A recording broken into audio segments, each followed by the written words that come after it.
అవి చాలా ఇంపార్టెంట్ మల్లేశంకర్ మేము ఇచ్చేది మూడు ఉన్నాయి. ఒక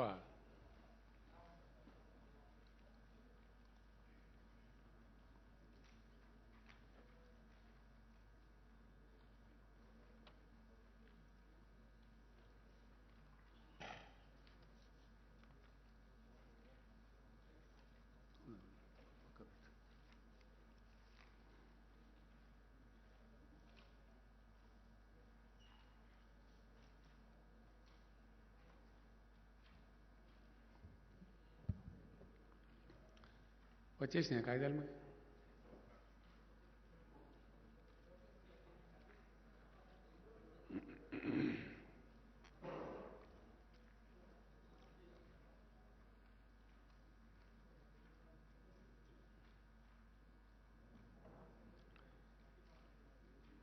దేశంలో ధాన్యాన్ని అంటే ఆహార ధాన్యాలు సేకరించినటువంటి ధాన్యాన్ని ప్రజా పంపిణీ వ్యవస్థ ద్వారా పేదలకు అందించటం, అట్లాగే దేశ ఆహార భద్రత కోసం బఫర్ స్టాక్స్ నిల్వ చేయటం, దేశాన్ని ఆహార రంగంలో స్వావలంబనంగా ఉంచడం కోసం ఏ దేశమైనా సరే బఫర్ స్టాక్స్ అనేది మెయింటైన్ చేయటం, సేకరించడం. ధాన్యం రెండు రకాలు. ఒకటి ఆహార కొరత ఏర్పడకుండా ఆహార రక్షణ కోసం, ఫుడ్ సెక్యూరిటీ కోసం బఫర్ స్టాక్స్ మెయింటైన్ చేయడం, ప్లస్ ప్రజా పంపిణీ వ్యవస్థకు ఆహార ధాన్యాలు అందించి నిరుపేదలకు అందించటం. ఇది ఫుడ్ సెక్యూరిటీ యాక్ట్ కింద రాజ్యాంగబద్ధంగా కేంద్రం మీద ఉన్నటువంటి బాధ్యత.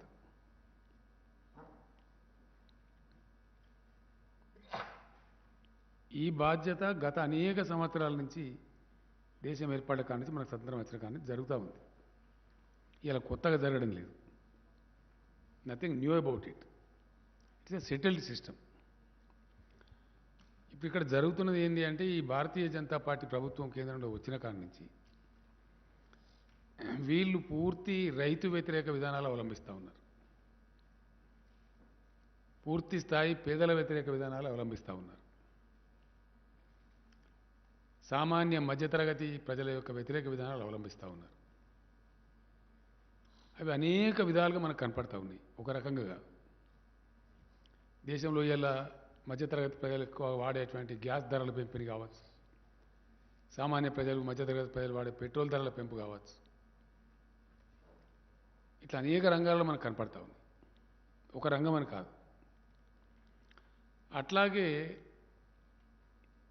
ఈ ధాన్యాన్ని ప్రొక్యూర్ చేసి ఆహార భద్రతను పరిరక్షిస్తూ ప్రజా పంపిణీ వ్యవస్థను నడపాల్సినటువంటి కేంద్రం ఈరోజు చాలా దురదృష్టకరంగా తన సామాజిక బాధ్యతను విస్మరించి మేము కొనలేము అని చెప్తున్నారు, నిరాకరిస్తున్నారు. భారతదేశంలో ఉండేటువంటి పరిస్థితి ఏంటంటే,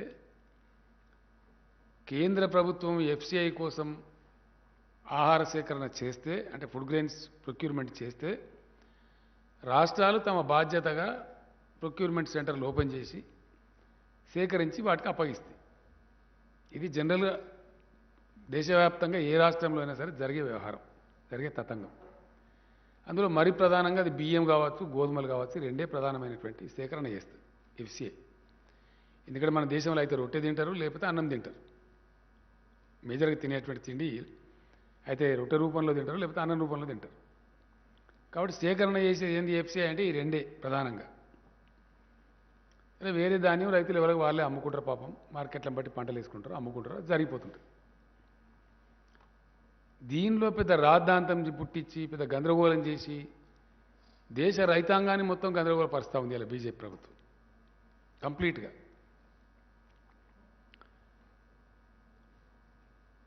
ఇంత చిన్న విషయం ఎందుకంటే, ఇప్పుడు సపోజ్ ఫర్ ఎగ్జాంపుల్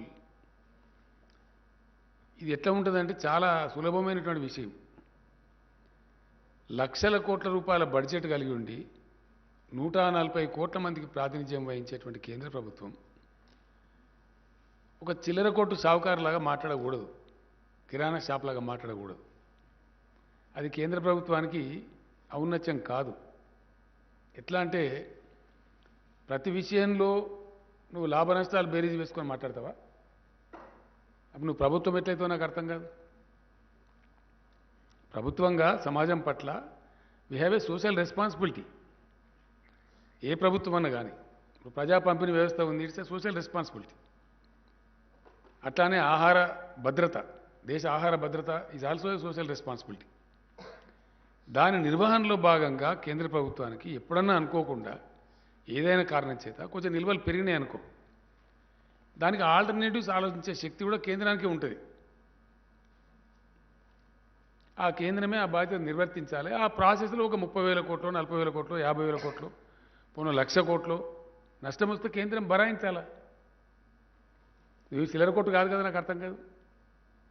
ఆ ప్రాసెస్లో ఒకవేళ ఏదైనా కొంత స్టాప్ గ్యాప్ అరేంజ్మెంట్లో కొద్ది గ్యాప్ వస్తే కేంద్రం షుడ్ బేర్ దట్. ఆ బాధ్యత నుంచి తప్పుకుంటూ, ఆ సామాజిక బాధ్యత నుంచి తప్పుకుంటూ మీరు నేపాల్ని చాలా దిక్కుమాలినతనంగా, చాలా ఘోరంగా, ఘోరాతి ఘోరంగా రాష్ట్రాల మీద నెట్టేసేటువంటి ఒక దరిద్రం కొట్టు ప్రయత్నం జరుగుతూ ఉంది. ఇంత నీచమైనటువంటి కేంద్ర ప్రభుత్వాన్ని ఇదివరకైతే మేము చూడలేదు, భవిష్యత్తులో చూస్తామని కూడా అనుకోవట్లేదు. ఇంత దిగజారినటువంటి కేంద్రాన్ని ఒక అన్ని నోరు తెరిస్తే పచ్చి అబద్ధాలు, నోరు తెరిస్తే అంత డుల్ముల్ రాజకీయం, గందరగోళ పరుషుడు, ఏది స్ట్రేట్గా చెప్పకపోవడు. ఇదేం తరహా రాజకీయం అండి, నాకు అర్థం కాదు. ఇదేం పద్ధతి? ఇది ప్రజలను, రైతులను కన్ఫ్యూజ్ చేయడమా లేకపోతే ఏంది? ఇప్పుడు వెరసి ధాన్యం సేకరణ విషయంలో ఇవాళ మంత్రివర్గంలో దాదాపు 3-4 గంటల పైన చాలా సుదీర్ఘంగా చర్చ చేస్తాం. ఇప్పుడు తేలుతున్నది ఏంది? ఇక్కడ సింపుల్ విషయం. మొన్న పోయినప్పుడు మేము అడిగినాం చాలా స్పష్టంగా, యాసంగిలో మేము ఇచ్చిందే తీసుకోలేదు, తీసుకుంటామని ఇక్కడ ఎఫ్సీఐ మేనేజర్ రాసిస్తాడు. ఆయన రాసిచ్చిన లెటర్ మంత్రికి చూపించి నేనే స్వయంగా చూపించిన. ఇక ఆయన రాసిచ్చిండా ఈ పరిస్థితి. నా ముందే ఆయన ఏమంటాడు, ఆయన సస్పెండ్ చేస్తా. నువ్వు సస్పెండ్ చేస్తావు, సస్తావు. రాసిచ్చిండు కాబట్టి మేము నీకు జోకినం బియ్యము, దానికి డబ్బు తీసుకోవాలంటే ఇవ్వాలంటే మేము తీసుకోమంటాడు. ఎందుకు తీసుకోవు అంటే మేము బాయిల్డ్ రైస్ తీసుకోము, ఉప్పుడు బియ్యం తీసుకోము. మరి తీసుకోకపోతే నేను కొన్నా, రైతులకు డబ్బులు ఇచ్చినా, మరి అప్పుడు ఏం చేయాలి? నేను ఎటు పోవాలా అంటే దానికి సమాధానం చెప్పాడు. అప్పుడు ఏమంటాడు, మెడ మీద కత్తి పెట్టి, మొన్న మీకు ఇచ్చిన లెటర్స్ ఉంది మీ దగ్గర, భవిష్యత్తులో మేము పారాబాయిల్డ్ రైస్ ఇయ్యము అని మీరు అండర్టేకింగ్ ఇస్తే అది తీసుకుంటా. పోయిన యాసంగిలు ఇచ్చింది, లేకపోతే తీసుకోను అంటే అధికారులకు చెప్పినా నేను రాసేయండి, మరి తప్పదు కదా, మరి ఏం చేస్తాం మనం. వాళ్ళు రాసిచ్చాను, మెడ మీద కత్తి పెట్టి రాయించుకున్నది కేంద్రం. నువ్వు రాసి ఇస్తేనే తీసుకుంటా, లేకపోతే తీసుకోను. 25 లక్షల టన్నుల బియ్యం మీద పడితే, లేకపోతే మనం ఆల్రెడీ కొన్నాం, ప్రొక్యూర్మెంట్ చేసినాం, మిల్స్లో ఉంది, రైతులకు డబ్బులు పే చేసినాం. చాలా వాల్యూ, హై వాల్యూ ఉంటుంది. మరి అప్పుడు ఏం చేయాలి? రాష్ట్ర ప్రభుత్వం ఏం చేయాలి? ఆర్థిక స్థితి కూడా అంత ఉండదు కదా రాష్ట్ర ప్రభుత్వం దగ్గర. సో అది ఆ విధంగా రాయించుకున్నారు. తర్వాత మేము పోయినప్పుడు కూడా, నేను స్వయంగా వెళ్ళినప్పుడు కూడా ఆయన చాలా స్పష్టంగా చెప్పిండు కేంద్ర మంత్రి నాకు, మేము బాయిల్డ్ రైస్ ఒక గింజ కూడా తీసుకోము. ఇక్కడ వస్తున్నది ఏంది? 2 విషయాలు అడిగినండి. సరేనా, మరి రైస్ తీసుకుంటావు కదా, అది ఎంత తీసుకుంటావు? సంవత్సరానికి కోటా అయ్యి, సంవత్సరానికి ఒకసారి కోటా ఇచ్చేసి మేము ఇంత తీసుకుంటామంటే మేము పండించి ఇస్తాం నీకు, మా రైతులకు చెప్తాం. అది మేము చెప్పం. తర్వాత వర్షాకాలం నువ్వు 40 లక్షలకు ఇచ్చినవు. 40 లక్షలు కాదు, మా దగ్గర 62 లక్షల ఎకరాలు సాగు చేసినాం, ఎక్కువ వస్తుంది. కనీసం 90 లక్షలను నువ్వు తీసుకోవాలంటే దాన్ని ఎన్హాన్స్ చేయమంటే దాన్ని ఎన్హాన్స్ చెయ్యం. నేను పోయినా, నాతో పాటు మినిస్టర్లు వచ్చిండ్రు, ఆఫీసర్లు వచ్చిండ్రు, ఎంపీలు వచ్చిండ్రు, దానికి కూడా మేము సమాధానం చెప్పం. ఈ విధంగా అటు వర్షాకాలం దానికే టార్గెట్ దిక్కులేదు. మళ్ళీ యాసంగిలో ఏంటంటే డెఫినెట్గా తెలంగాణ పంట పండుతుందంటే అది నూక ఎక్కువ అవుతుంది. తెలంగాణలో ఉండే వాతావరణ పరిస్థితులను బట్టి కోతలు వచ్చేది మార్చి లాస్ట్ వీక్ తర్వాతనే వస్తాయి కాబట్టి ఖచ్చితంగా 35 డిగ్రీలు ఎండ దాటి ఉంటుంది. 35 డిగ్రీలు దాటితే నూక ఎక్కువవుతుంది.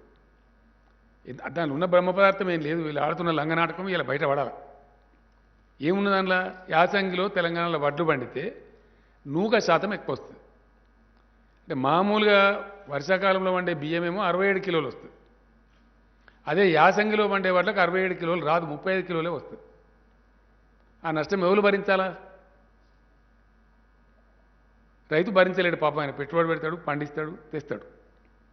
మిల్లర్ అంటాడు, సార్ నేను అట్లా పండితే నా మిల్లు అమ్ముకోవాలి, నేనేం చేయాలి? మిల్లర్ అంటాడు. మరి ఎవరు భరించాలా? దానికోసంగా ఏం చేసాను అంటే బాయిల్డ్ చేసి అమ్మితే కరెక్ట్గా వస్తుంది, నూక కాదు అని బాయిల్ చేసి అమ్మటం అనేది మొదలుపెట్టారు. అప్పటి నుంచే పారాబాయిల్ రైస్ మిల్స్ వచ్చింది. ఎఫ్సిఐ వాళ్ళే చెప్పి ఎఫ్సిఐ వాళ్ళే చేయించారు, ఎంకరేజ్ చేసిండ్రు, ఈ టెక్నాలజీ వాడండి, బాయిల్ రైస్ పెట్టండి అని చెప్తే మిల్లర్స్ పెట్టుకున్నారు. పాపం వాళ్ళు చేస్తున్నారు, జరుగుతుంది.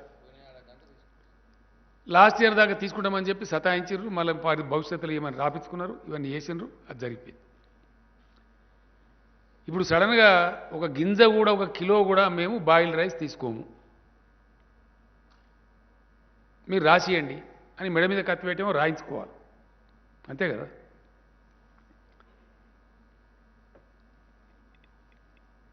ఇప్పుడు ఏం చేయాలి మరి రైతులు?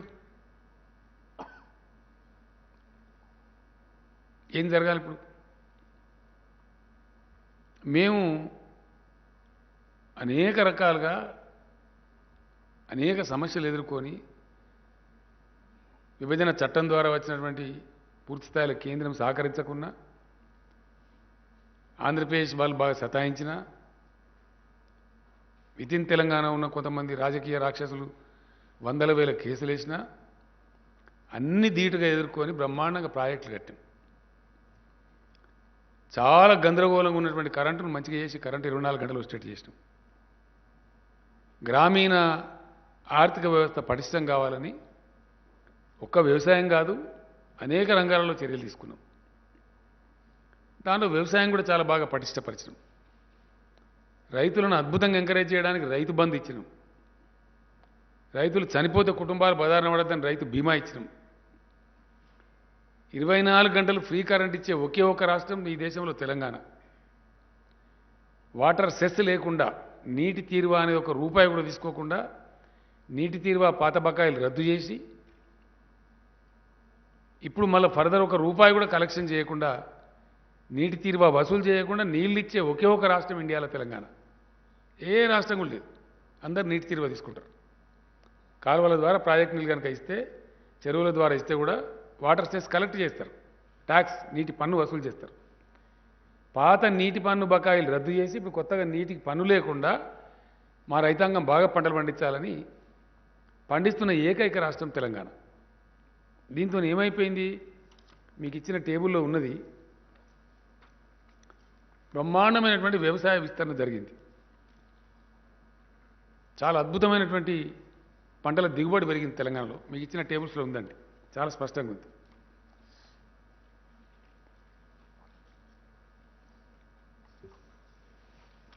మేము గతానికి ఇప్పటికి కంపారిజన్ కూడా ఇచ్చినాం మీకు. గత 10 ఏళ్లలో తెలంగాణ రాకముందున్న 10 ఏళ్లలో అప్పుడున్న కాంగ్రెస్ గవర్నమెంట్లో ఎంత యావరేజ్ ఉంది paddy area in lakh acres. Average అప్పుడు ఆ 10 ఏళ్లలో యావరేజ్ 49.27 లక్షలు ఉంటే ఇప్పుడు 7 ఏళ్లలోనే 104.23 లక్షల ఎకరాలు సాగైతా ఉంది విస్తీర్ణం. మీ టేబుల్ చూస్తే మీకు అర్థమవుతుంది. మీకు చాలా స్పష్టంగా ఇచ్చినాం మేము. ఈ టేబుల్, రెండవ టేబుల్లో ప్యాడీ ప్రొక్యూర్మెంట్ అంటే ధాన్యం సేకరణ 2004 నుంచి 2013-14 దాకా అంటే తెలంగాణ వచ్చేదాకా ఇంకో టేబుల్లో ఉంది మీకు ఇచ్చిన దానిలో. ఆ 10 సంవత్సరాలలో యావరేజ్ పర్ యానం ఎంత ధాన్యం సేకరించిన వరి ధాన్యం అంటే 10.09 lakhs, 10 లక్షల టన్నులు సేకరించారు సంవత్సరానికి. ఇవాళ తెలంగాణ వచ్చిన తర్వాత 7 ఏళ్లలో, 10 ఏళ్ళు కాలే, మాది ఇంకా 3 ఏళ్ళు కావాలి, 7 సంవత్సరాలలో తెలంగాణ సేకరించే యావరేజ్ ధాన్యం 69.38 లక్షలు. ఇది నా లెక్క కాదండి, ఇది మొత్తం గవర్నమెంట్ స్టాటిస్టిక్స్.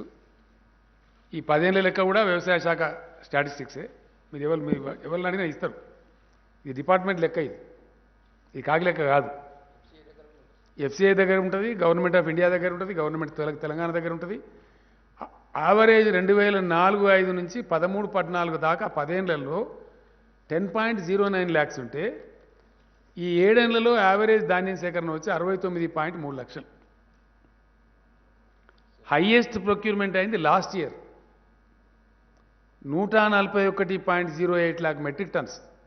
అది కూడా ఇచ్చినాం మీకు ఇక్కడ.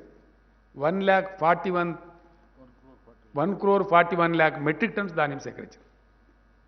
ఇది ఎట్లా సాధ్యమైంది? ఇది అంటే మొదటి సంవత్సరం చూడండి, 15లో కరువు ఉన్నది, కరెంట్ బాగా లేదు, అప్పటికి ఇంకా బాగా గాలే. 14-15 మీరు చూడండి, చూస్తే మీకు ఇచ్చిన టేబుల్లో మేమేమి వేరే చెప్పలేదు, జరిగిన యాక్చువల్ ఫిగర్స్. కారణం ఏంటంటే మేము కొత్తగా వచ్చిన గవర్నమెంట్కి అప్పుడప్పుడే సర్దుబాటు చేస్తున్నాం. మీ టేబుల్ చూస్తే మీకు క్లియర్గా అర్థమవుతుంది. ఈ చివరికి వచ్చేటప్పటికి ఎట్లెట్లా కరెంట్ మంచిగా అవ్వకుండా వచ్చిందో, ఎట్లెట్లా ప్రాజెక్టులు కంప్లీట్ అయినాయో, ఎట్లెట్లా మిషన్ కాకతీయ కంప్లీట్ అయిందో, పవర్ స్టెబిలైజ్ అయ్యి బోర్లలో అండర్గ్రౌండ్ వాటర్ పెరిగిందో, అట్లా క్రాప్ పెరుగుతూ వచ్చింది. అటు చెరువుల ద్వారా కావచ్చు, బోర్ల ద్వారా కావచ్చు, ప్రాజెక్టుల ద్వారా, కాలువల ద్వారా కావచ్చు, క్రమంగా పెరుగుతూ వచ్చి లాస్ట్ ఇయర్కి వచ్చేటప్పటికి భయంకరంగా పెరిగింది. ఒక 140 అంటే 1,41,00,000 టన్నులు ఉత్పత్తి చేసింది తెలంగాణ. ఇది మీకు జీర్ణం కాక, మీకు అర్థం కాక, మీకు తెలివితేటలు లేక, మీకు నిర్వహణ సామర్థ్యం లేక అన్ని అరాకిరి మాటలు మాట్లాడుకుంటూ చాలా దిక్కుమాలిన మాటలు మాట్లాడుతూ ఉన్నారు. చాలా తప్పు అది. అందుకే ఇలా మేము పార్లమెంట్లో నిలదీస్తూ ఉన్నాం, లోక్సభలో అలా సమాధానం లేదు. టీఆర్ఎస్ పార్లమెంట్ సభ్యులు ప్లకార్డులు పట్టుకొని నిలదీస్తూ ఉన్నారు ఢిల్లీలో, దాని మీద జవాబు లేదు. మేము అడిగితే కూడా బాయిల్డ్ రైస్ కొనం. మరి తెలంగాణలో వచ్చేదే బాయిల్డ్ రైస్. బాయిల్ చేయకపోతే వచ్చేది ఓన్లీ 50%. బాయిల్ చేయనప్పుడు వచ్చేది ఎంత? 50% రా రైస్ అంటే. కానీ ఉల్టా పల్టా మాట్లాడి మేము బియ్యం కొనమన్నామా అని కేంద్ర మంత్రి కిషన్ రెడ్డి మాట్లాడతారు. బ్యాడ్ లక్ ఏంటంటే, దురదృష్టం ఏంటంటే, చాలా దుర్మార్గమైనటువంటి పద్ధతి ఇది. చాలా అంటే చాలా దుర్మార్గమైన పద్ధతి. ఒక రాష్ట్రానికి కేంద్రంలో ఒక మంత్రి ఉన్నాడంటే రాష్ట్ర ప్రజలు సంతోషపడతారు. అరే అట్టెట్లా కొన్నారు బై, కొనాలి, మా రాష్ట్రంలో గట్లే పండుతుందా, మా యాసంగిలు ఇప్పుడు మాకు బాయిల్ రైస్ అవుతుంది, తీసుకోవాలి అని చెప్తే సిపాయి కిషన్ రెడ్డి, ఎట్లన్నా చేసి నేను కొనిపిస్తా అని చెప్తే సిపాయి కిషన్ రెడ్డి, అంతే కదా. కొనము అని చెప్పి రెండో కేంద్ర మంత్రి కావన్నా తెలంగాణకు? నాకు అర్థం కాదు. శాతగాని దద్దమ్మ. I'm very sorry. ఏం మాట్లాడుతున్నాడు అతను? ఒక ఉన్మాదిలాగా మాట్లాడుతున్నాడు. I blame definitely. నీకు దమ్ముంటే నువ్వు ఏ ప్రభుత్వంలో మంత్రి ఉన్నావో కొనిపి బాయిల్ రైస్ తెలంగాణ నుంచి వస్తుంది. బాయిల్ రైసే వస్తుందండి, 35 degrees టెంపరేచర్లో పడుతుంది మా పంట, కొనండి అని చెప్పు. అది శాత కాదు నీకు. ఏం దిక్కుమాలిన పాలసీ మీది? మీ చేతగాంతనాన్ని మంది మీద రుద్దుతారా? మీది రైతు హంతక ప్రభుత్వం.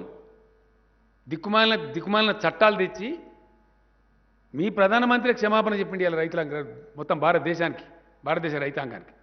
ఎందుకు చెప్పిన క్షమాపణ నాకు అర్థం కాదు. 750 మంది రైతులను పొట్టన పెట్టుకున్న హంతకుల పార్టీ మీది. మీకు మాట్లాడతారా మీరు? మీది రైతు రాబందు పార్టీ. వాస్తవం కాదా? 750 మంది చచ్చిపోలేదా? 13 నెలలు పాపం వాళ్ళు కరోనాలో, ఎండలో, వానలో, చలిలో ఆడ చస్తే వాళ్ళని ఆందోళన జీవులని అవమానపరిచి, ఇష్టం వచ్చిన నోటికొచ్చిన కారు కూతలు తిట్టి, కొట్టి చంపమని హర్యానా ముఖ్యమంత్రి చెప్పి, కార్లు ఎక్కించి తొక్కించి చంపి, చివరికి క్షమాపణ చెప్పింది మీరు. మళ్ళీ సిగ్గు లేకుండా మాట్లాడుతుండే. ఇలా మేము రైతు బంధువులం, మేము చేయలే. నాశనం అయిపోయినటువంటి చెరువులన్నీ బాగా చేయలే, కనబడతలేవా? దా, ఏ ఊరికి వస్తావు? ప్రాజెక్టు మేము కట్టలే, కనబడతలేవా? ఇలా స్టెబిలైజ్ కాలేదు ఆయకట్టు. ఆన్గోయింగ్ ప్రాజెక్టులను మేము కంప్లీట్ చేయలే. ఎవరు కంప్లీట్ చేసినారు? ఎల్లంపల్లి ప్రాజెక్ట్ ఎవరు కంప్లీట్ చేసినారు? మిడ్మానర్ ప్రాజెక్ట్ ఎవరు కంప్లీట్ చేసినారు? నెట్టెంపాడు, కల్వకుర్తి, భీమా, కోయిల్ సాగర్ ఎవరు కంప్లీట్ చేసినారు? దశాబ్దాల తరబడి పెండింగ్ ఉన్నాయి. దేవాదుల ప్రాజెక్ట్ ఎవరు కంప్లీట్ చేసినారు? ఇవన్నీ కాకుండా అడ్డగోలుగా మాట్లాడతాము, రాజకీయాలు చిల్లర రాజకీయాలు మాట్లాడతామని చిల్లర లూజ్ మాటలు. ఇంకా ఎంత చీప్గా అంటే ఇది మరీ దరిద్రం. పెట్రోల్ డీజిల్ రేట్లు పెంచింది ఎవరండి దేశంలో? నరేంద్ర మోడీ ప్రభుత్వం కాదా? ఈ కిషన్ రెడ్డి మంత్రి ఉన్న ప్రభుత్వం కాదా? అప్పుడు క్రూడాయిల్ ధర ఎంత, ఇవాళ క్రూడాయిల్ ధర ఎంత?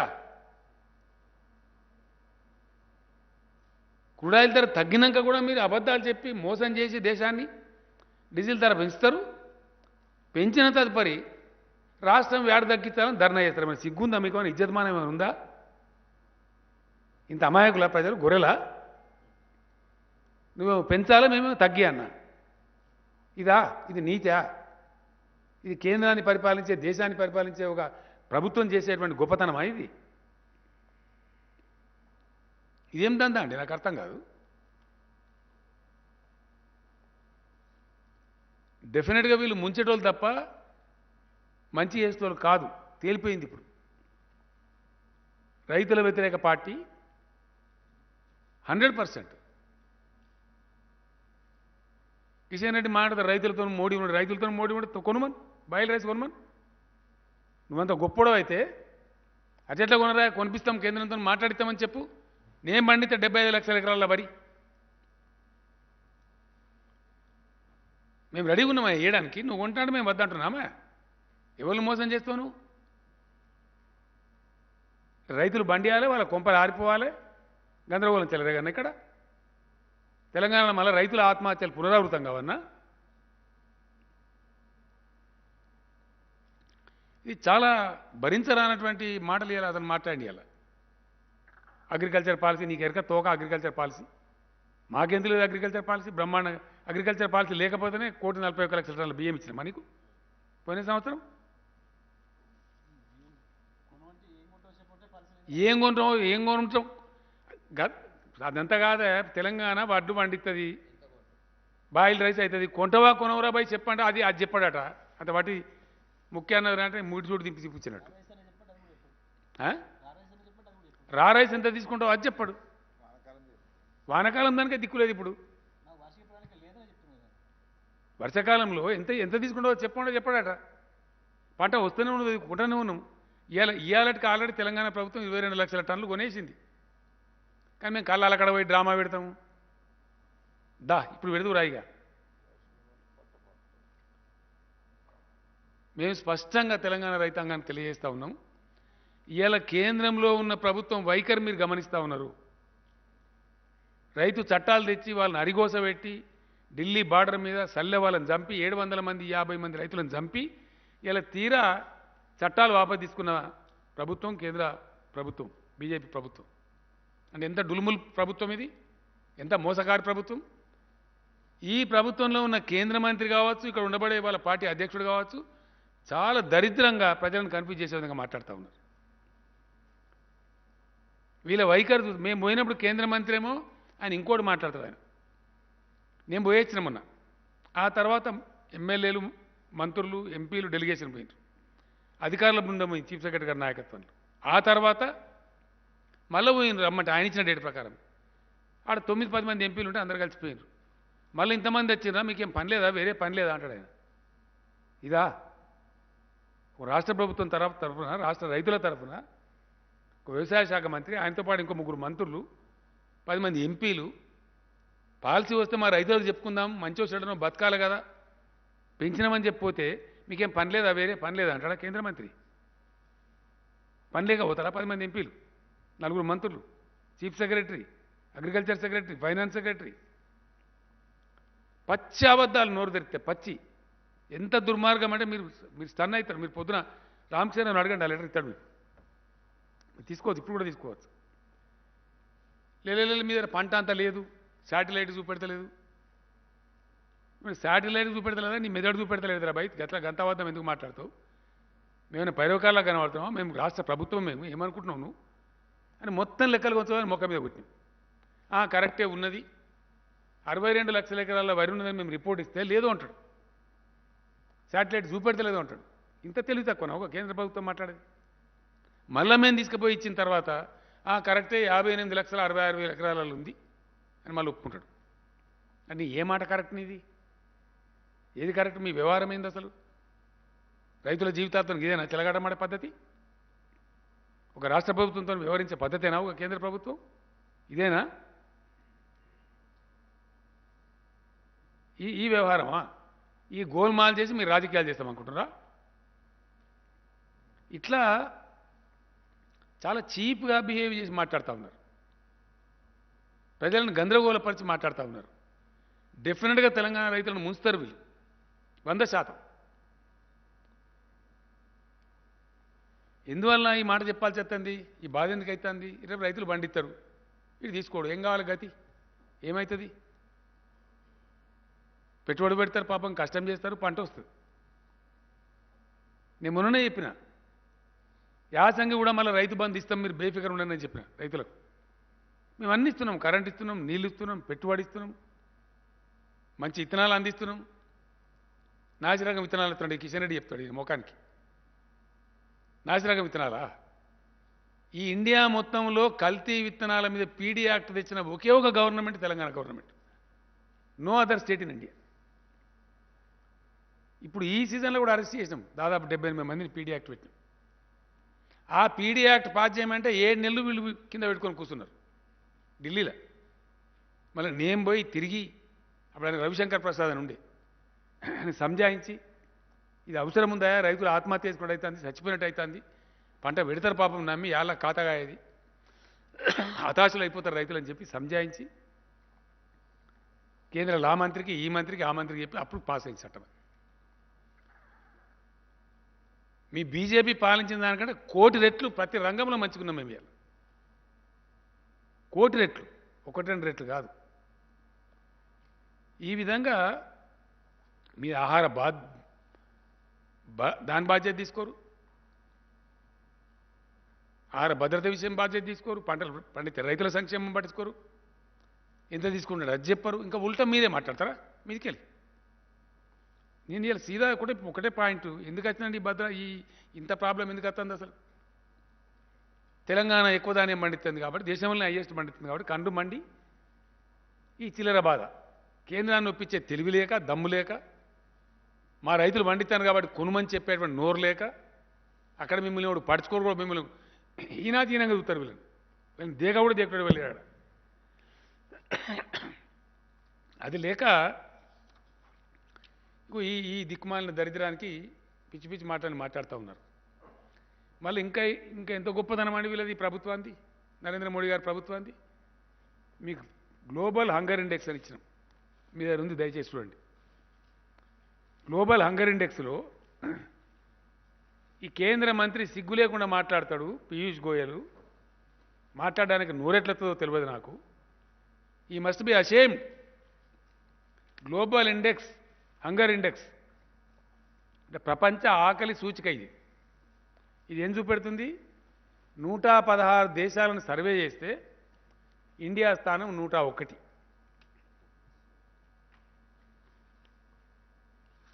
హిందూ పేపర్లో కూడా చాలా పెద్ద రాసింది ఈ మధ్యనే, పూర్తి అనాలిసిస్ రాసింది హిందూ పేపర్, నేను చదివిన.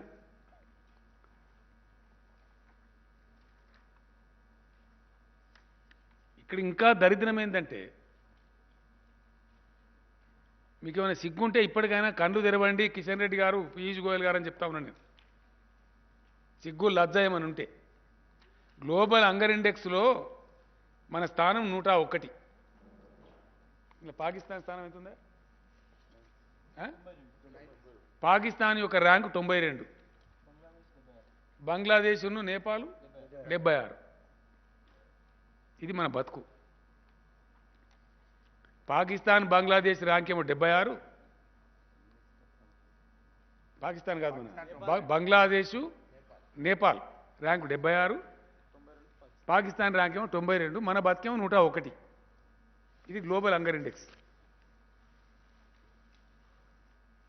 మీరు మాట్లాడతారు మా దగ్గర నిల్వలు ఎక్కువైనాయి, అవసరం లేదు, స్టాక్స్ పైలైనాయి అంటే ఏదన్నట్టు ఇది? అప్పట్లో విప్లవ కవి రాసిండు, అన్నపు రాసులు ఒకవైపు, ఆకలి కేకలు ఇంకోవైపు. అది అట్లే ఉంది కదా కథ. నీకు సామాజిక బాధ్యత ఉంటే ధాన్యం తీసుకొని పెంచు, ఆ ఆకలిని బిడ్డలకు పంచు, ఫ్రీ రైస్ డిస్ట్రిబ్యూట్ చేయి. అక్కడనేమో అవాయిడ్ చేస్తావు. గ్లోబల్ హంగర్ ఇండెక్స్ వాస్తవమా కాదా? ఇది ప్రతి సంవత్సరం వస్తుందా రాదా? అన్ని దేశాలకు వస్తుందా రాదా? ఇంకా సిగ్గుపోయే స్థానం ఏంటంటే ఈ ఘనత వహించిన కిషన్ రెడ్డి బాగా మాట్లాడియాల. వీళ్ళ ఘనత వహించిన పరిపాలనలో మీకు లాస్ట్ పేజీలో ఉంది ఇండెక్స్.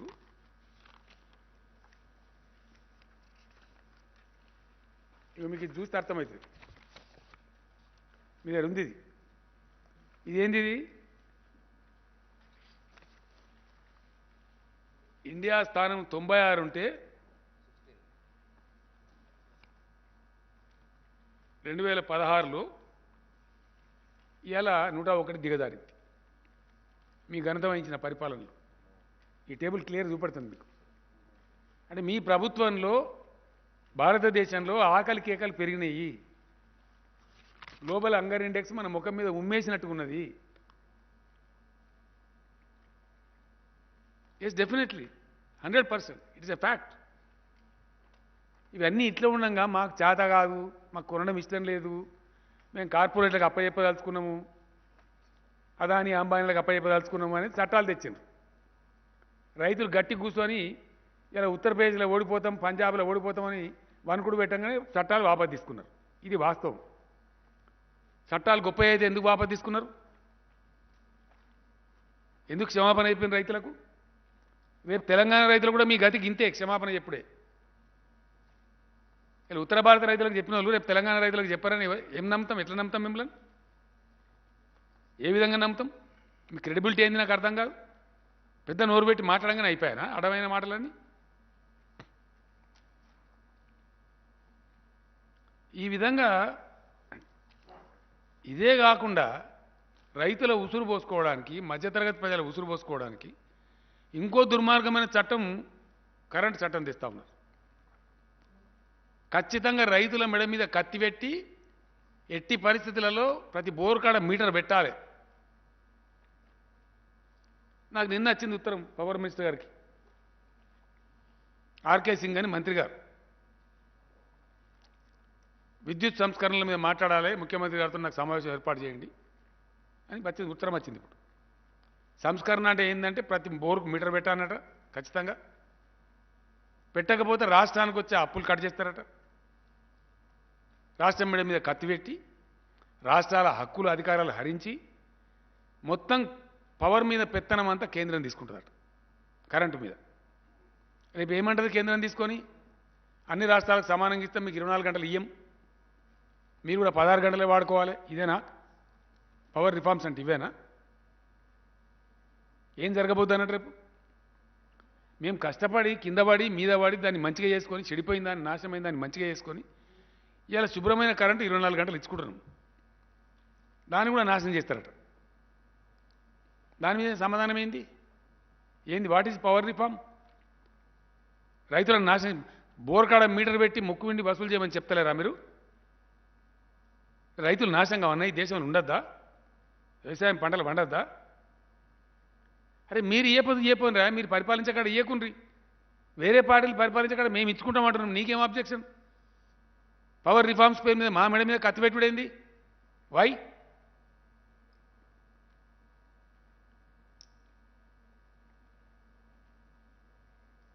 ఏంది అది కూడా ఉందిగా, అది చాలా పెద్ద కథ. నెక్స్ట్ దానిలో చెప్దాం. మస్తూనే అవన్నీ బయట పెట్టేటి ఆడిట్స్ పెడతాం వీళ్ళని. తప్పదిగా ఈ దేశంలో రైతులు బాగుపడాలంటే ఈ ప్రభుత్వాన్ని పారదోలాలి. ఈ దేశం నుంచి 100%. We have to fight A battle.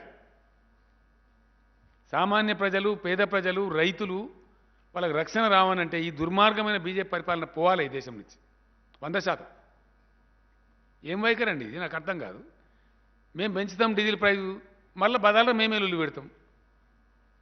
ఇంత మాయం వచ్చిందిరా ఉంటుందా? ఇంతకన్నా దుర్మార్గం ఉంటుందా? మేము వడ్లు కొనము, అయినా గొడవ పెడతాం. ఒరేమ్మా కొన అంటున్నావు నువ్వే, నిరాకరిస్తున్నావు నువ్వే, మా పాలసీ మారిందని చెప్తావు నువ్వే, బాయిల్డ్ రైస్ కిలో కూడా కొన అంటావు నువ్వే, మళ్ళీ కళ్ళాల కడపోయి నువ్వే వేసామేస్తావా? ఇదేం కథనండి? ప్రపంచం లెక్కలేదు ఇది. ఎక్కడ ఉంటుందా ఇటువంటి కథ? పనికి మాలిన చట్టాలు తెచ్చేది నువ్వే, రైతులకు క్షమాపణ చెప్పేది నువ్వే, 750 మంది రైతుల సావులకు కారణం నువ్వే. వాళ్ళకు రూపాయి పరిహారం అంటే ఇస్తే ఇవ్వమంటే ఇస్తలేవేంది? నాకు అర్థం కాదు. అంటే ఈ విధంగా ఎవరు మోసం చేస్తారు నాకు అర్థం కాదు. ఎన్ని రోజులు మోసం చేస్తారు ఈ దేశాన్ని మీరు? మళ్ళీ మీ పర్ఫార్మెన్స్ గొప్పగా ఉందా అంటే 80 లక్షల కోట్ల అప్పులు చేసిండ్రు. దేశంలో పేదరికం పెరిగింది లాస్ట్ 2 ఇయర్స్లో. అవి కూడా ఉన్నాయి ఇండెక్స్లు. ఇంకా రేపు ఇస్తాను మీకు నేను. దేశంలో గత 2 ఏళ్లలో భయంకరమైన పేదరికం పెరిగింది. దేశం యొక్క అప్పులు 80 లక్షల కోట్లు, వీళ్ళ హయాంలో చేసిన 80 లక్షల కోట్లు, మొత్తం 1,30,00,000 కోట్లు ఉన్నాయి.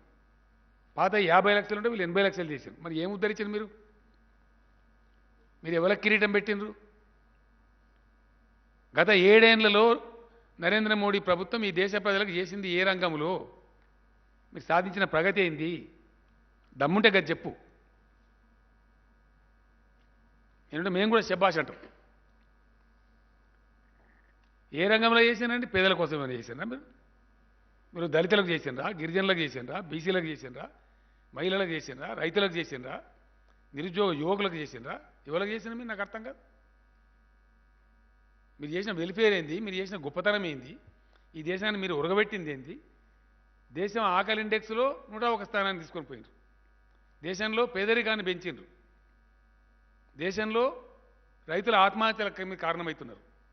750 మంది రైతులను పుట్టన పెట్టుకున్నారు. ఇది మీరు చేసిన దేశంలో. ఇంకా మిమ్మల్ని నిట్నే ఆలోచిస్తే మత పిచ్చి లేపి దేశానికి ఖచ్చితంగా దేశంలో విభజన రాజకీయాలు తెస్తున్నారు. ఈ దేశాన్ని రావణ కాష్టం చేస్తారు ఖచ్చితంగా వీళ్ళు. ఏమవుతుందంటే రేపు ఫలితం మంచో చెడ్డనో అనేక దేశాలు, అనేక సమాజాలు, అనేక మతాలు కలిసి బతుకుతున్న ఇండియాలో. You are totally destroying the eco of India. Yes, Telangana రాష్ట్ర ప్రజానీకం కూడా ఆలోచించాలి. ఇవాళ అద్భుతమైనటువంటి ఐటీ ఇండస్ట్రీ వస్తూ ఉంది. అద్భుతమైన పరిశ్రమల పెట్టుబడులు వస్తూ ఉన్నాయి. ఒక ఇండియా టుడే సర్వేలో వాళ్ళే చెప్పిండ్రు. ఆర్థికంగా పటిష్టపడతా ఉంది తెలంగాణ. నంబర్ 1 ఉంది.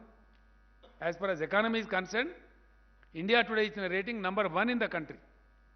ఇది తెలంగాణ సోషల్ ఈకో మంచిగా ఉంటే, బ్యాలెన్స్గా ఉంటే, శాంతియుతంగా ఉంటే ఇది సాధ్యమవుతుంది. రేపు పొద్దున మతాల మధ్య పంచాయతీ పెట్టి, పొద్దున్న లేతే మత కల్లోలాలు పెట్టి, కర్ఫ్యూలు పెట్టి, లాఠీ చార్జీలు పెట్టి, ఫైరింగ్లు పెట్టి ఉంటుందా ఈ పరిస్థితి? I request the intellectual community of Telangana, please think, are we here to accept that bloody BJP to destroy the echo of Hyderabad, echo of Telangana? Is it desirable to destroy the whole state's economy but for silly divisive politics?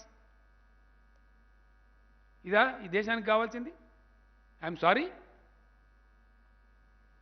No, we will fight to any extent. 100%, come what may. దేశాన్ని మొత్తం నాశనం చేస్తాము.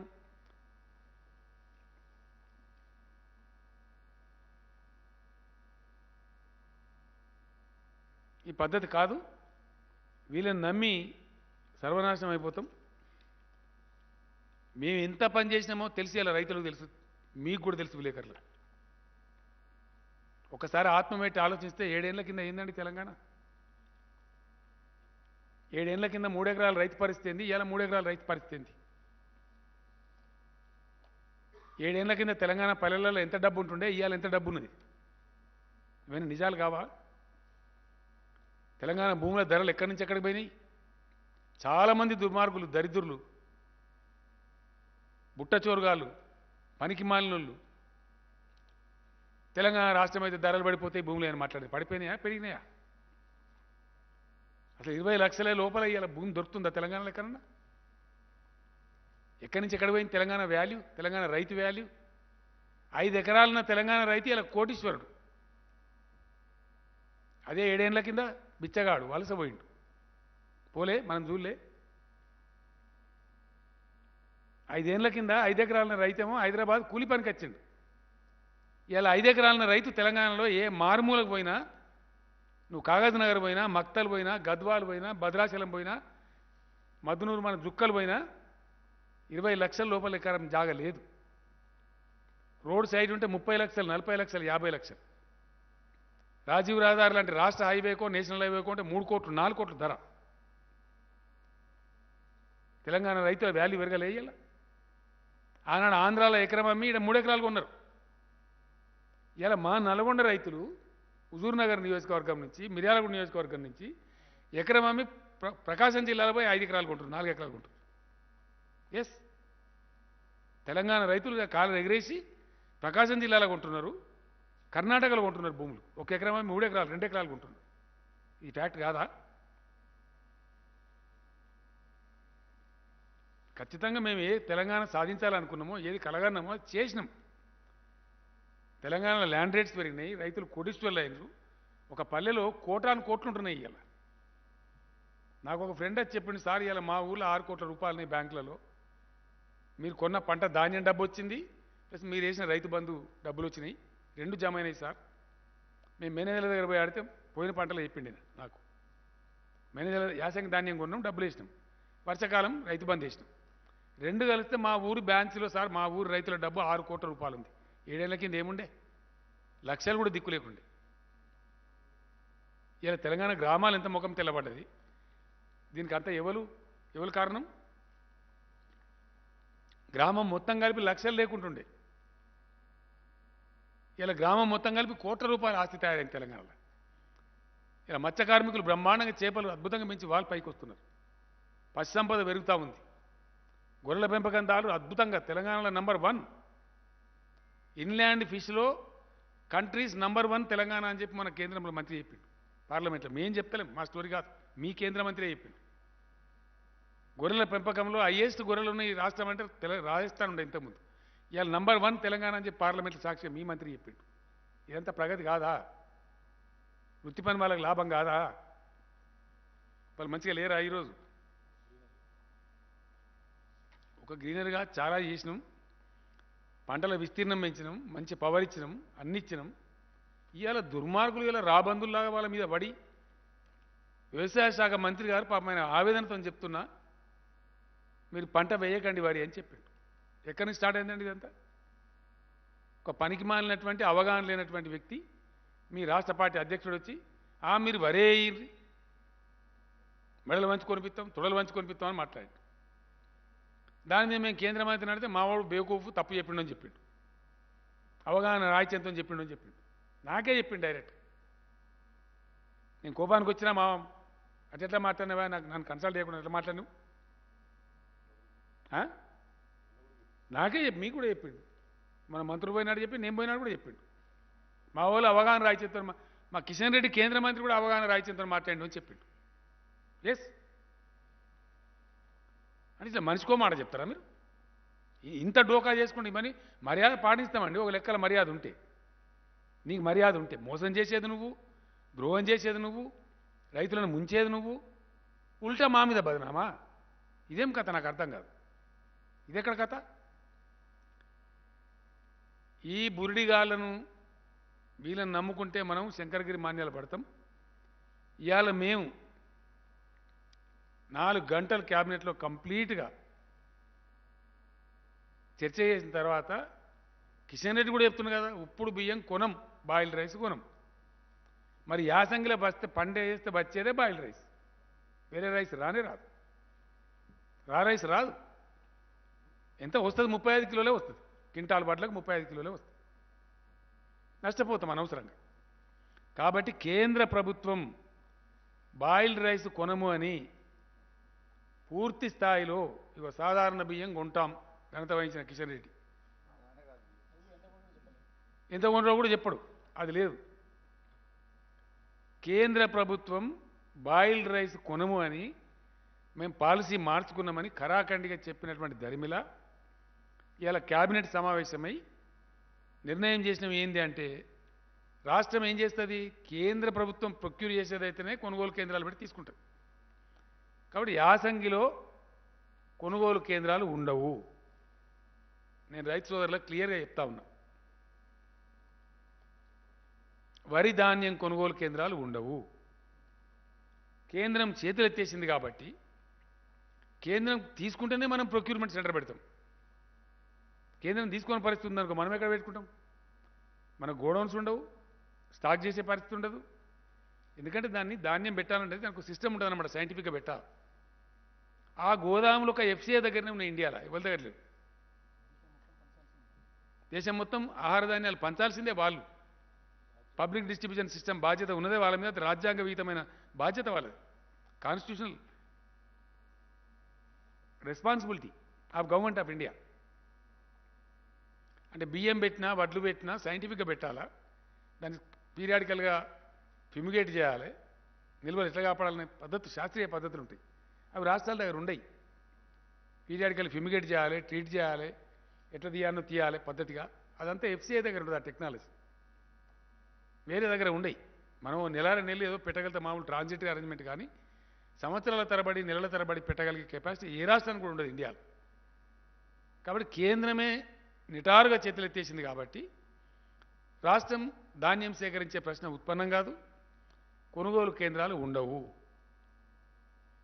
రైతులు ఏమంటారు పాపం అమాయకంగా, sir ముందు చెప్తే మేము వేరే పంట వేసుకుందాం కదా, కొంటారేమో అని ఆశపడ్డాం, తీసుకుంటారేమో అని ఆశపడ్డాం. నేను పేగులదే కదా కొట్లాను. నేను స్వయంగా పోయిన 3-4 సార్లు, కనీసం 15 సార్లు మన రాష్ట్ర అధికారులు పోయినారు, 6 సార్లు మన ఎంపీలు, మన మంత్రులు, వ్యవసాయ శాఖ మంత్రి గారి నాయకత్వంలో, సివిల్ సప్లైస్ మంత్రి గారి నాయకత్వంలో మన మంత్రివర్గం బృందం పోయింది. విమానం ఖర్చులు దండుగా అయిపోయింది. చివరికి నిరాశపడి మళ్ళీ చివరికి ఇప్పుడు ఏం మాట్లాడుతుండ్రు, ఈరోజు ఏం మాట్లాడుతాడు ఈ రాష్ట్రం చెందిన కేంద్ర మంత్రి? నేను పెద్ద సిపాయి కూతురు, నేను కేంద్ర మంత్రిని, ఎట్లన్నా చేసి కొనిపిస్తా అంటే నువ్వు సిపాయి. కొనము బాయిల్ రైస్ కొనము, రా రైస్ ఎంత కొంటామో చెప్పము. ఇది గొప్పతనమా? ఒక కేంద్ర మంత్రి ఒక గొప్పతనమా? రాష్ట్ర రైతుల యొక్క బతుకుతో నువ్వు చెలగాట మాడతావా? ఇదేం ఆర్గ్యుమెంట్ అండి? I'm very sorry.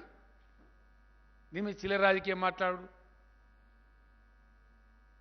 చెత్త మాటలు మాట్లాడు, దీనికి సంబంధం లేని మాట. ధాన్యం ఎంత కొంటావురా బాబు అంటే నువ్వు హుజురాబాదు, తోకబాదు, ఇంకో బాదు, గదా అన్ని చెత్త. ఒకటే దాన్ని మాట్లాడిన మాట విన్నారు కదా మీరు. తలా తోక, గజువేలట అయిందో, దుబ్బాకనట, ఇంకేమేమో ఉంది అందులో ముచ్చట తప్ప అదేమి. ఒక అర్థవంతంగా జరుగుతున్న చర్చ ధాన్యం మీద. కొంటావా కొనవా? కొంటే ఎంతో కొంటావు కదా చెప్పమనగా సాదా కాదట. నీ ఆహార మంత్రిత్వ శాఖను అడగరాదా? నీ ప్రధానమంత్రిని అడగరాదా? అడుగు. మేము చెప్తున్నాం రైతు బంధుకి ఇంత ఇస్తామని, ఇస్తున్నాం బాధప్ప. కరెంట్ 24 గంటలు ఇస్తున్నాము. కేంద్రం తీసుకున్నాడు కొంటమని చెప్పినాం, కొన్నాము. కొన్న పైసలు వితిన్ 3 days 4 days బ్యాంకులో వేస్తామని వేసినాం. ఇప్పటికి 10,000 కోట్లు నష్టపోయింది రాష్ట్రం. కరోనా టైంలో మక్కలు కొంటే, జొన్నలు కొంటే, జుక్కల్ నియోజకవర్గం, నారాయణఖేడ్ నియోజకవర్గం, నిజామాబాద్లో కొన్ని ప్రాంతాలు వేస్తే విధిలేక కొంటే 10,000 కోట్ల పైకి ఇయ్యాల క్యాబినెట్ లెక్క తెచ్చాడు ఫైనాన్స్ సెక్రటరీ. ధాన్యం కొనుగోలు వల్ల, రైతుల నుంచి కొనుగోలు వల్ల చేసిన ధాన్యం వల్ల ఎక్కువ ధరకు కొనాలి, తక్కువ ధరకు అమ్మాలి. కొనేది అమ్ముడు కూడా పోవు జొన్నలు. ఇంకా దానికో దిక్కుమాలిన తెలివి వాట్సాప్ యూనివర్సిటీ ఉంటుందా, దానంత పచ్చావతాలు ఇంకోటి ఉండదు బీజేపీ. ఇంత దిక్కుమాలిన దరిద్రం కూడా ప్రచారం అంటే రైతులు పండించేది బాయిల్డ్ కాదు కదని అండి అట. రైతులు పండించేది బాయిల్డ్ కాకపోతే ఏం పండిస్తారు? నీ మెదడు బాయిల్ చేయాలన్నా? రైతులట బాయిల్ పండారట, బాయిల్డ్ అట మిల్లర్లకు సంబంధించిందట. రైతు లేని మిల్లర్ ఉంటాడా? మిల్లర్ లేని రైతు ఉంటాడా? రైతు పండించిన ధాన్యం బియ్యం కాకపోతే అమ్ముడు పోతాయా? అసలు నువ్వు ఎఫ్సీఐ తీసుకుంటావా? ఆ బాయిల్ రైస్ పెట్టించిందే ఎఫ్సీఐ, రైస్ మిల్లర్లను ప్రోత్సహించి. మేమంటే మిల్లర్లకు అనుకూలంగా ఉన్నమాట. ఇంత దిక్కుమాలిన, ఇంత దరిద్రం కూడా ప్రచారం అనంటే నాకు అర్థం కాదు. ఇంత బ్యాంకరప్టా, ఇంత దివాలా కోర, ఇదేం రాజకీయం? ఇది ఎక్కడ దిక్కుమాలిన దరిద్రం కూడా రాజకీయం అండి? ధైర్యంగా సాహసంగా మాట్లాడతాం, ఏదైనా ఉంటే అయితే అవుతుందని చెప్తాం. కాకపోతే ఇప్పుడు నేను చెప్తున్నాను ధైర్యంగా, ఎస్, తెలంగాణ బిడ్డగా తెలంగాణ తెచ్చి మీ ఆస్తుల విలువ కోటాను కోట్ల రూపాయలు పెంచి మీకు రైతు బంధు ఇస్తాను, రైతు బంధు ఇచ్చి మేము చెప్తామండి బాగా చెప్తా. మీకు మంచినీళ్ళు చెప్పితే ఓట్లు అడగా అని చెప్పిన నేను. మంచినీళ్ళు ఇచ్చి చూపించినాం. ఇలా ఇండియాలో ఒకటే రాష్ట్రం ప్రతి ఇంటికి నల్ల నీళ్ళు ఇచ్చేది. ఇదే జానారెడ్డి గారు మాట్లాడండి అసెంబ్లీలో నాకు ఎదురుగా నిలబడి. 24 గంటల కరెంట్ కనుక నువ్వు ఇచ్చినట్టయితే నీ గులాబీ కండువ కప్పుకొని తిరుగుతాను. ఆయన కండువ కప్పుకోలేదు వేరే విషయం, కానీ మేము చూపించినాం, ఇచ్చినాం 24 గంటలు. మేము అన్ని టార్గెట్లు సాధించినాం, చెప్పిన ప్రతి ఒక్కటి చేసినాం. మేము మోసం చేయలేం, మీలాగా అబద్ధాలు చెప్పలే, ఆ కర్మ మాకు లేదు. ఇలా ఈ చేతగాని దద్దమ్మ కేంద్ర ప్రభుత్వం, సామాజిక బాధ్యతను విస్మరిస్తున్న కేంద్ర ప్రభుత్వం, సామాజిక బాధ్యత నుంచి తప్పించుకొని పారిపోతున్న కేంద్ర ప్రభుత్వం ఉంది కాబట్టి, వాళ్ళ పాలసీలు మార్చుకొని రైతు వ్యతిరేక విధానంలో పోతుంది కాబట్టి మేము బియ్యం కొనుగోలు చేయలేము, వడ్లు కొనుగోలు చేయలేము అని చెప్తున్నాం రైతులకు. మాకు ధైర్యం ఉంది. ఎందుకు?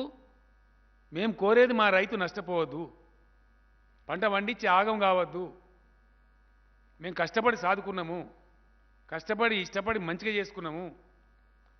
ఇలా మన భూముల విలువలు పెంచుకున్నాము, మన గ్రామాలు కొంచెం తెల్లముఖమై కలకల్లాడుతున్నాయి. మళ్ళీ మిమ్మల్ని దిక్కుమాలిన కేంద్రం మిమ్మల్ని దరిద్రంలోకి నెట్టాలని చూస్తూ ఉంది. కాబట్టి ఈ దిక్కుమాలిన దరిద్ర రాజకీయ బేహార్ల పాలన పడకండి. ఎట్టి పరిస్థితుల్లో కొనుగోలు కేంద్రాలు ఉండవు. యాసంగి పంటకు కొనుగోలు కేంద్రాలు ఉండవు. ఇప్పుడు వర్షాకాలం పంట కేంద్రం హామీ ఇస్తలేదు, 40 లక్షలు దాటలేదు, అయినా కొంటాం. ఎంతైనా కానీ ఇప్పుడు ఎంత వచ్చినా కొంటాం.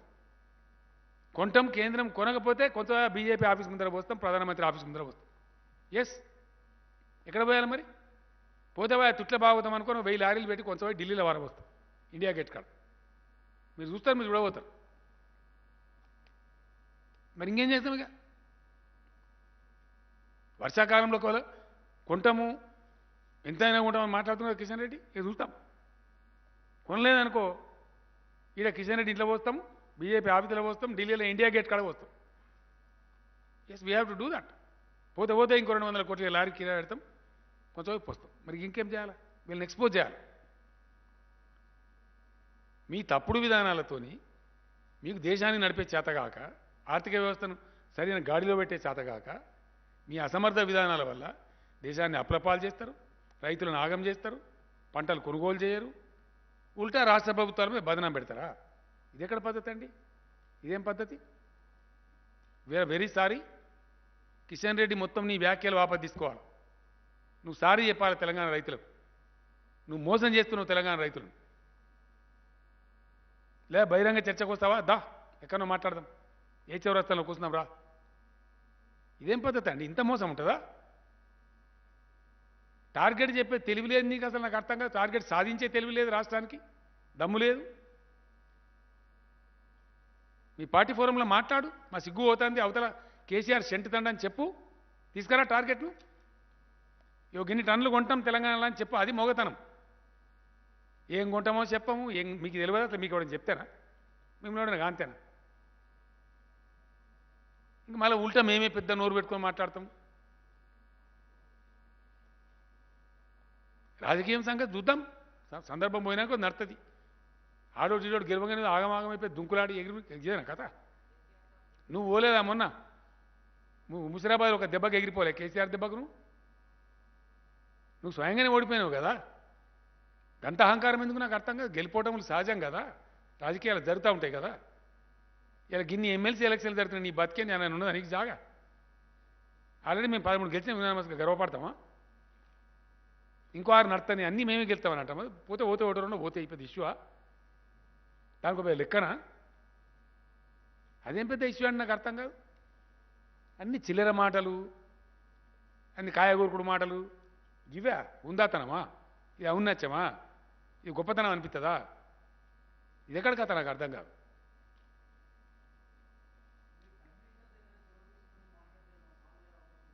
ఏం ప్రైమ్ మినిస్టర్ అంటే ప్రైమ్ మినిస్టర్ చెప్పలేదు అనుకుంటారా మీరు? ప్రైమ్ మినిస్టర్ చెప్పలేదు అనండి, నేను చెప్పలేదని మీరు ఎట్లా అనుకుంటారు? చాలా సందర్భాలు అయిపోయినాయి, ఒక సందర్భం కాదు. లెటర్లు రాసినాము, ఓపెన్ లెటర్ రాసినాం ధర్నాకెళ్ళి. మొన్న రాసిన లెటర్ ప్రైమ్ మినిస్టర్కే కదా. ఏం రాలే.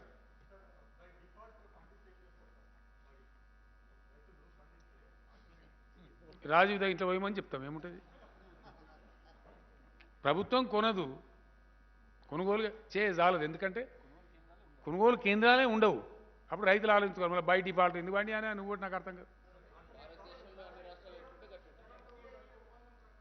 ఒక్కలండి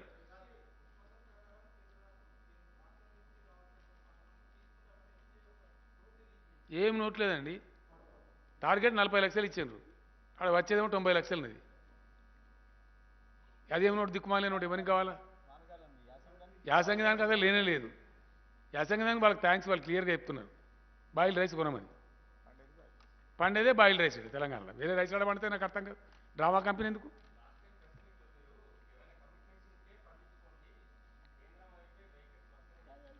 నేను ఒక్కటే మాట మళ్ళా చెప్తా ఉన్నా, I will not go back. ఎప్పుడు నేను మాట్లాడినా నాకు 100% స్పష్టత ఉంటుంది. ఈ లంగా మాటలు మాట్లాడలే కేసీఆర్ ఎప్పుడు, అవసరం లేదు నాకు. ఈరోజు కూడా నేను చెప్తా ఉన్నా, ప్రభుత్వ కొనుగోలు కేంద్రాలు ఉండవు. కేంద్రం చేతులు ఎత్తేసింది కాబట్టి, కేంద్రం మేము తీసుకోము పాలసీ మార్చుకున్నామని చెప్తుంది కాబట్టి ప్రభుత్వ కొనుగోలు కేంద్రాలు ఉండవు.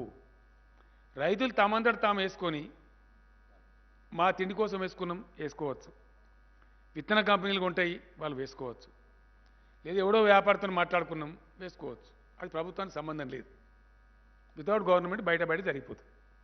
ఇప్పుడు ఫర్ ఎగ్జాంపుల్ మీరు మంచి క్వశ్చన్ అడిగారు. రైతు బంధు ఇస్తాం, మా చేతుల గలది, నీళ్ళు ఇస్తాం, కరెంట్ 24 గంటలు ఇస్తాం, ఫ్రీగా ఫుల్ పవర్ ఇస్తాం, మీకు ఇబ్బంది రాక. అవన్నీ కేసీఆర్ చేతుల, రాష్ట్ర ప్రభుత్వం చేతుల ఏమున్నాయో అవన్నీ కడుపు నిండా ఇస్తాం. వాళ్ళ చేతుల ఉండి కూడా తప్పించుకునే కేంద్రంకు ఏం శిక్ష విధించాలో మీరు ఆలోచించుకోండి. 2, ఇలా హుజూర్ నగర్ మిర్యాలగూడ ప్రాంతం ఉంది. నిన్న నేను సైదిరెడ్డి ఎమ్మెల్యే గారికి మాట్లాడాను. 85% కొనుగోలు అయిపోయినాయి సార్ అని చెప్పి. ఎవరు కొన్నారా? మొత్తం గవర్నమెంట్తో కొనిచ్చినా? లేదు సార్, మేము ఒక గింజ కూడా గవర్నమెంట్కి అమ్మము, మాకు మిల్లర్స్తో టైప్ ఉంది, మళ్ళీ మా వాళ్ళు అమ్మిండ్రు, నాటు కూడా స్టార్ట్ చేసింది సార్ అని చెప్పాడు. ఎక్కడ? హుజూర్ నగర్ ప్రాంతంలో, హుజూర్ నగర్ నియోజకవర్గంలో. మీరు కూడా మాట్లాడదు సైదిరెడ్డి గారు కావాలంటే. ఏంది అంటే మాది 1750 కాడ కొంటున్నారు సార్, ఆరబెట్టకుండా పచ్చోట్లే కొంటారు మిల్లర్స్. మా మిల్లర్సు అక్కడ మా రైతులంతా మొదటి నుంచే టైప్ ఉన్నారు. చింటూ అనే రకమేమో 21 కొంటుండ్రు అని మొత్తం డీటెయిల్ చెప్పారు. నేను ఇంత ఆవేదన కూడా ఎందుకు మాట్లాడుతున్నా అంటే, ఎవరో నిందించడం నా ఉద్దేశం కాదు. వాస్తవానికి పరిస్థితి గిట్లా ఉంటే మేము గ్రౌండ్ అంతా ఎంక్వైరీ చేస్తా ఉన్నాం, ప్రతి నియోజకవర్గం తెలుసుకుంటా ఉన్నాం, ఎక్కడ ఏం జరుగుతుందో తెలుసుకుంటా ఉన్నాం. మీ లెక్క చిల్లర రాజకీయాలు చేస్తలే, మాకు బాధ్యత ఉంది. రేపటి సంగతి దేవుడికి. ఇలా మేము రాష్ట్ర ప్రభుత్వంగా ఉన్నాము, మేము నామినేట్ చేసిన ముఖ్యమంత్రులం కాము, ప్రజలు నామినేట్ చేసిన మమ్మలను. కాబట్టి ఆ రైతుల గురించి మేము తపన పడతాం.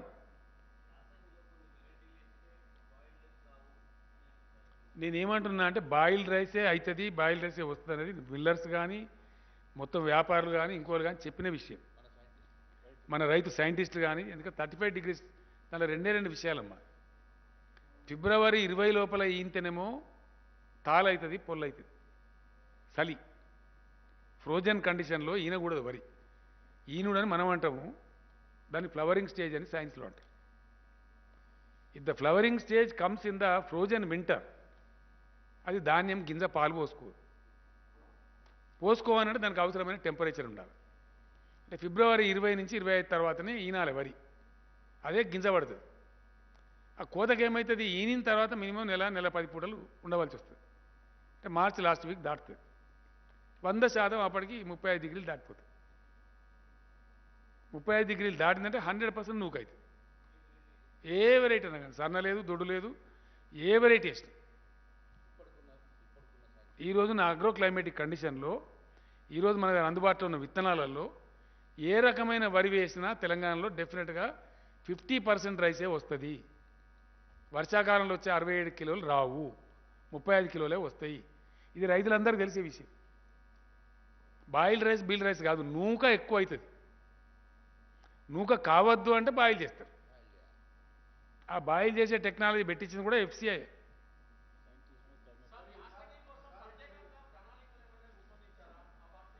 ఇంకా ప్రణాళిక ఎక్కడదండి? ఇక అదే ఆటోమేటిక్, అది రైతుల ఇష్టం కదా, దానికి ఎక్కడ పోవాలా?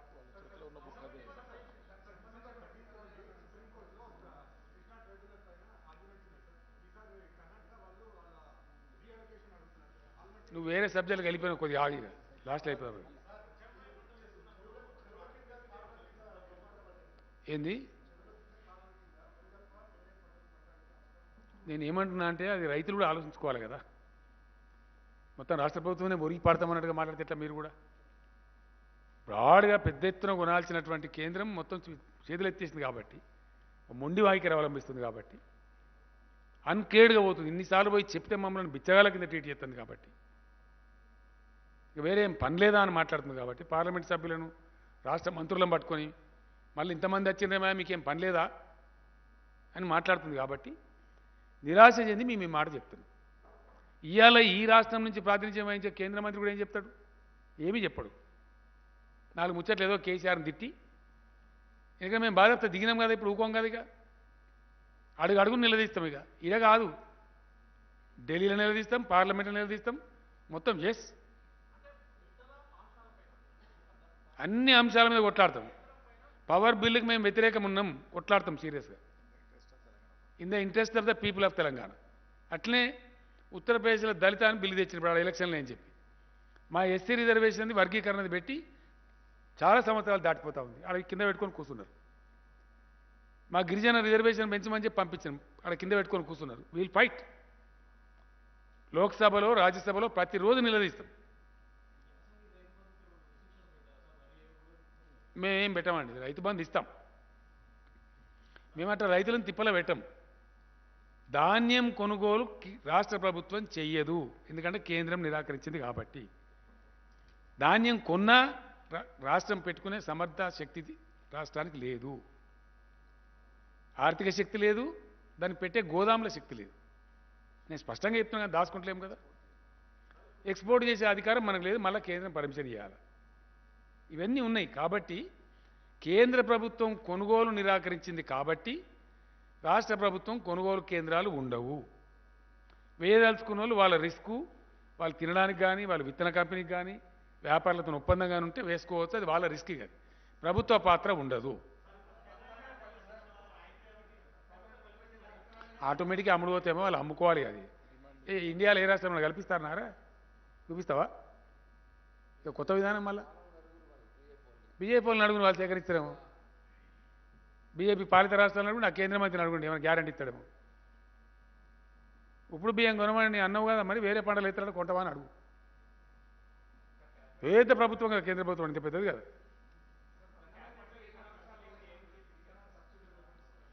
రైతులకు శాంక్షన్ చేసిన 22.5 కోట్లు చచ్చిపోయిన వాళ్ళకు 750 మందిని చంపారు కదా బీజేపీ ప్రభుత్వం. వాళ్ళకి ఇచ్చే 3 లక్షల చొప్పున ఇచ్చే 22.5 కోట్లను క్యాబినెట్ మంజూరు చేసింది. ఇవాళ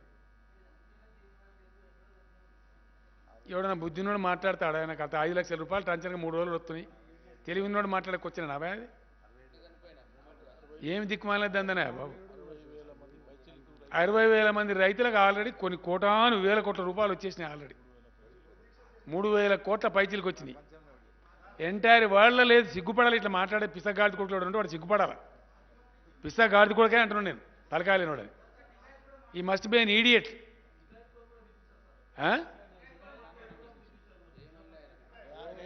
ఏంటిది అది? సరే, ఆయనకి పాపం ఏదో మిస్ఇన్ఫర్మేషన్ మాట్లాడుంటాడు. నేను చూడలే కూడా ఆయన ఏం మాట్లాడిండు వాస్తవానికి. క్వశ్చన్ ఈజ్, తెలంగాణలో అమలయ్యేటువంటి రైతు బీమా పథకం ఈ ప్రపంచంలో ఎక్కడైనా ఉందా? అది రాయి నువ్వు పేపర్. మొత్తం ప్రపంచంలోనే ఉందా, ఇండియాలో కాదు.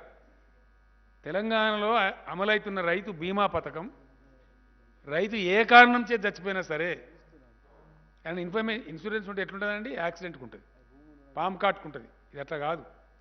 సహజ మరణం సంభవించినా సరే 5 లక్షల రూపాయలు వారం లోపల వాళ్ళ ఖాతాలో పడుతున్నాయి. ఇది తెలంగాణ రైతులకు తెలుసు. ఇది ఎవరో కొక్కిరాయి గారు మాట్లాడితే మేము దాన్ని కేర్ చేయం.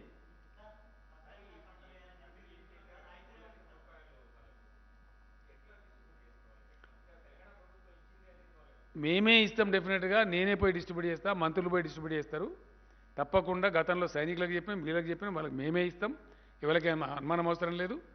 రెండో పాయింట్, ఇలా శాంక్షన్ చేసినాం, వాళ్ళకి అందజేస్తాం. అది ఆటోమేటిక్ దొరుకుతాయండి. వ్యవసాయ శాఖను సంప్రదించవచ్చు, వాళ్ళు గైడెన్స్ ఇస్తారు. అది లోకల్గా అందరికీ తెలుసు. అది దాని పెద్ద ఎందుకు ప్రళయం బద్దలేదు ఏం లేదు. ఇంకోటి, మేము కేంద్ర ప్రభుత్వానికి మనం డిమాండ్ పెట్టినాం ధర్నాలో.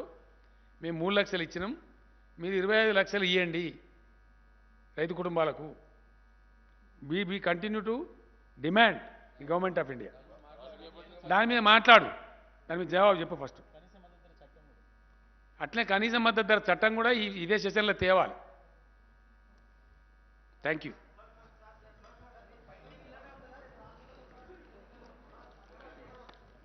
మీకు